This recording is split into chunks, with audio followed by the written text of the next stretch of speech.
Sebelum melanjutkan, jangan lupa subscribe dulu. Terima kasih. Bab 180, Melamar Victoria.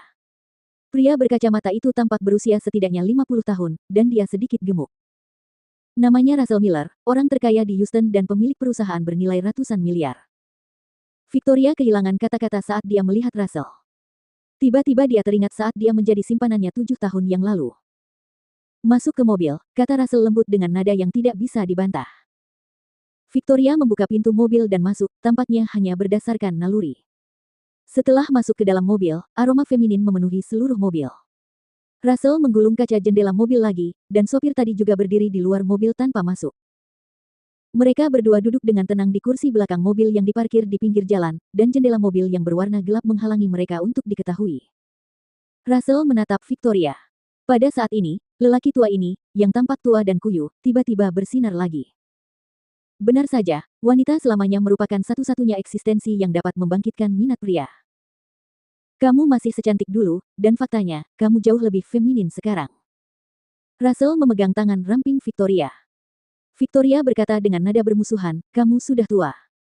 Victoria tampaknya sangat mengerti cara membuat Russell marah. Ia bahkan tidak perlu melepaskan tangannya.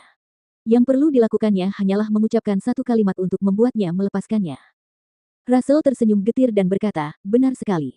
Dibandingkan 7 tahun lalu, usiamu tampak jauh lebih tua. Sebagian besar rambutmu telah memutih, dan tubuhmu sakit-sakitan. Victoria dan Russell tidak pernah bertemu selama 7 tahun. Ketika Victoria melihat betapa lesunya Russell, emosi Victoria pun menjadi sangat rumit. Manusia menua, kata Victoria menenangkan. Di masa lalu, pria ini mengajarkan banyak hal kepada Victoria, dan dia juga pria pertama yang membuat Victoria jatuh cinta. 7 tahun lalu, Russell masih cukup tampan dan gagah. Saat itu, Victoria lebih menyukai pria yang lebih tua. Oleh karena itu, selama 3 tahun ia menjadi simpanannya, bukan hal yang aneh bila ia jatuh cinta kepada pria itu. Apa yang sedang kamu lakukan di New York City? Apakah ini untuk sebuah rapat? Tanya Victoria. Russell memandang Victoria dan berkata, aku di sini untukmu. Untukku. Victoria terkejut. Russell berkata, saya dengar Anda menghadapi masalah dan terus-menerus ditolak sejak Anda datang ke New York City dulu. Tidak ada satupun perusahaan yang mau mempekerjakan Anda. Mengapa kau ingin menentang keluarga Huxley? Apa yang pernah kuajarkan padamu sebelumnya? Kau seorang wanita, jadi kau seharusnya menggunakan kelebihan alamimu untuk membujuk setiap bos yang ada. Dalam 7 tahun terakhir, kau telah melakukannya dengan baik di Orlando, tetapi mengapa kau melupakan semua yang kuajarkan padamu sejak kau datang ke New York City?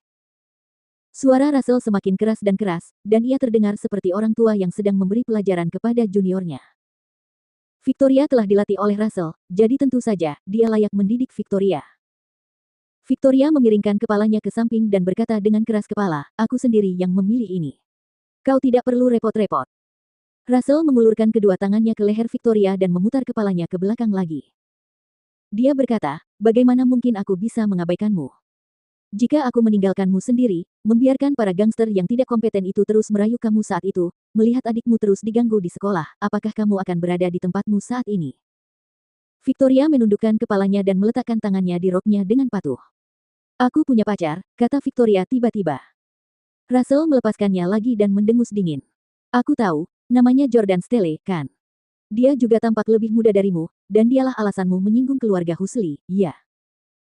Victoria tahu bahwa dengan kekuatan Russell, jelas tidak akan menjadi masalah baginya untuk menyelidiki Jordan. Ya, saya sangat mencintainya, dan bisnisnya juga milik saya, kata Victoria. Russell tampak jengkel. Pria juga bisa cemburu. Putuskan saja dia. Dia tidak cocok untukmu. Perintah Russell. Tidak. Victoria langsung membantah. Kau tidak berada di posisi yang tepat untuk menyuruhku putus dengannya. Russell Miller, kau dan aku tidak lagi memiliki hubungan apapun. Urusanku adalah siapa yang kucintai dan apa yang kuusahakan. Russell bertanya dengan ekspresi tidak senang, kamu sendiri. Apa yang bisa kamu lakukan? Jika aku tidak membantumu secara diam-diam, apakah menurutmu wanita sepertimu yang hanya memiliki wajah cantik dan tubuh yang luar biasa bisa mencapai posisi wakil presiden S Corporation tanpa tidur dengan atasan manapun? Victoria menggigit bibirnya sambil menunjukkan ekspresi marah. Dia sudah lama menduga bahwa Russell telah membantunya secara diam-diam sebelumnya. Dia hanya tidak ingin mengakuinya atau berhubungan lagi dengan Russell karena dia ingin melupakan masa lalunya sepenuhnya. Victoria berkata, Russell, aku sudah menemanimu selama 3 tahun. Aku tidur denganmu, bersenang-senang denganmu, menghabiskan waktu bersamamu, dan menemanimu melakukan segalanya. Bahkan jika aku bisa sampai di tempatku saat ini dengan bantuanmu, aku juga pantas mendapatkannya. Aku tidak bisa menjadi simpananmu seumur hidupku. Aku juga ingin menjalin hubungan secara terbuka.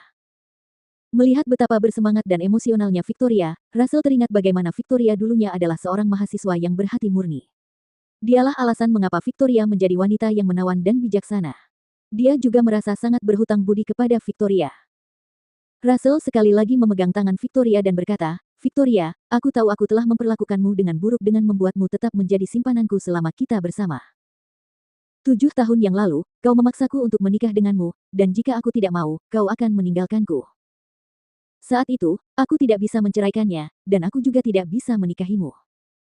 Tapi aku bisa menikahimu sekarang, Victoria. Aku bisa menjadikanmu istriku. Russell adalah orang terkaya di kota itu. Dengan aset senilai miliaran dolar, banyak wanita yang mendekatinya.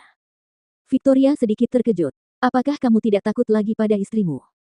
Russell berkata, dia meninggal setahun yang lalu. Victoria mendengus dingin dan berpikir tidak mengherankan jika Russell berani menikahinya. 7 tahun lalu, Victoria memang meminta Russell untuk menikahinya. Ia butuh nama yang pantas, dan ia tidak ingin terus menjadi simpanan secara diam-diam. Namun, dia tidak ingin menjadi istri Russell lagi. Victoria langsung berkata, maaf, aku sudah punya pria yang kucintai. Aku tidak akan menikahimu. Russell tertawa dan berkata, dia hanya seorang pria yang telah menjadi suamiku selama 3 tahun. Hah, Victoria, kau telah bersamaku selama 3 tahun. Bagaimana mungkin aku tidak tahu wanita macam apa dirimu? Kamu tidak boleh menyukai pria yang tidak berguna seperti itu. Kamu harus berkencan dengan pria yang statusnya lebih tinggi darimu. Aku 100% yakin tentang itu. Tapi kau benar. Kau mulai menjadi simpananku saat kau berusia 20 tahun, dan kau tidak pernah berkencan dengan siapapun seusiamu sejak saat itu. Jordan Stelle masih sangat muda, dan kudengar dia sangat tampan. Aku tidak bisa dibandingkan dengannya, tidak peduli seberapa kayanya aku. Bagaimana dengan ini? Aku memberimu waktu setengah tahun. Dalam 6 bulan terakhir, kamu bisa terus berkencan dengannya dan pergi kemanapun di dunia ini untuk berlibur. Jika kamu sudah bosan, datanglah ke Houston untuk mencariku, dan kita akan menikah.